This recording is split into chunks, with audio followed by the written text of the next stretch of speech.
California had a problem with prison gangs and decided the best way to deal with it was by locking up the leaders in a place so impenetrable and isolated they'd be out of contact and out of business.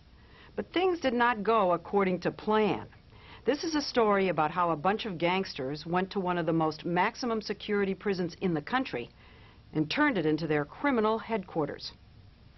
Stephen Gruel was the lead prosecutor in Operation Black Widow, the largest and most expensive investigation of a prison gang in U.S. history. We already knew who they were. We knew who were the leaders. We knew who were the shot callers. You knew that the leaders were in prison? We did. You knew that? We did. We found that out, and that's the irony of this. We had to deal with a situation where the leaders were already behind bars. He says the big break came when Grattan handed over the latest secret codes used by Nuestra Familia. They were written in ultra-miniature script on tiny pieces of paper called wheelas that were smuggled out of Pelican Bay. Here's one he actually provided to us in its original form. It says the following will be code words for drugs. We're going to call cocaine soda. And tennis shoes are going to mean handgun. High tops are going to mean a rifle. Boots, if you see boots in some sort of letter, it's going to mean an Uzi. So this teeny writing, this is the way they would pass the new code. Right. Because they kept changing it. Wheelas were regularly smuggled in and out of the most secure prison in all of California in things like this Thanksgiving Day card. Looks innocuous, kind of nice, you know. Yeah. If you were a prison guard, would you, think much of it? No, it's just another card, no big deal.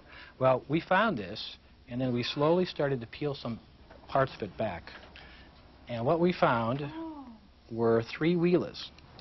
Robert Grattan says that when he sent messages into the prison, he used a variety of techniques to fool the guards, including writing in urine. It's undetectable to the naked eye.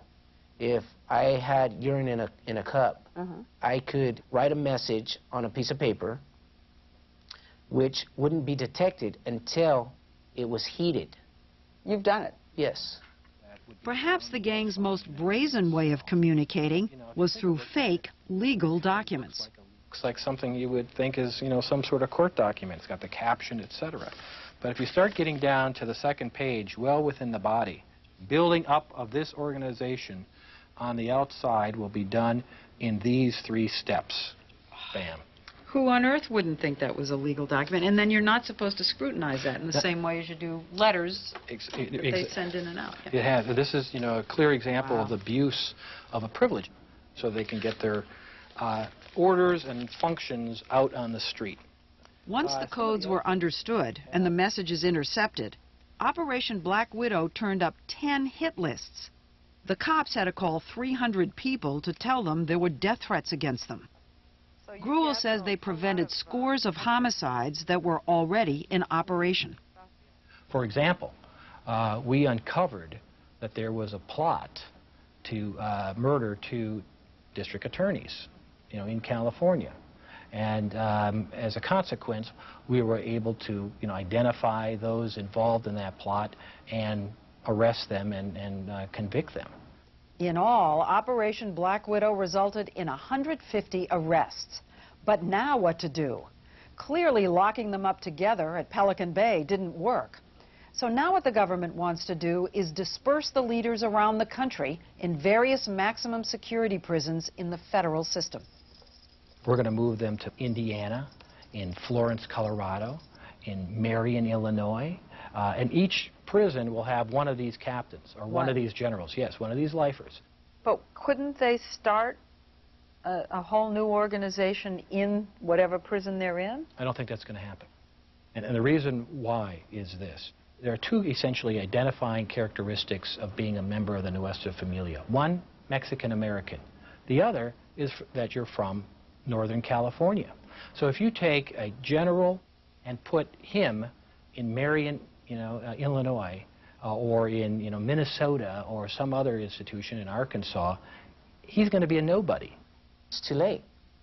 They've already reestablished new lines of communication, new contact. You're telling us that even if, from today, these generals are broken up, and one is in Connecticut and one's in Pennsylvania, they're still going to be able to run this criminal organization in Northern California. Not only are they going to run it, it's going to expand, they're going to be able to recruit, and they're going to prosper. I know what Grattan is talking about, and, you know, we'll have to see. You know, I don't have a crystal ball to kind of tell you with certainty what's going to happen.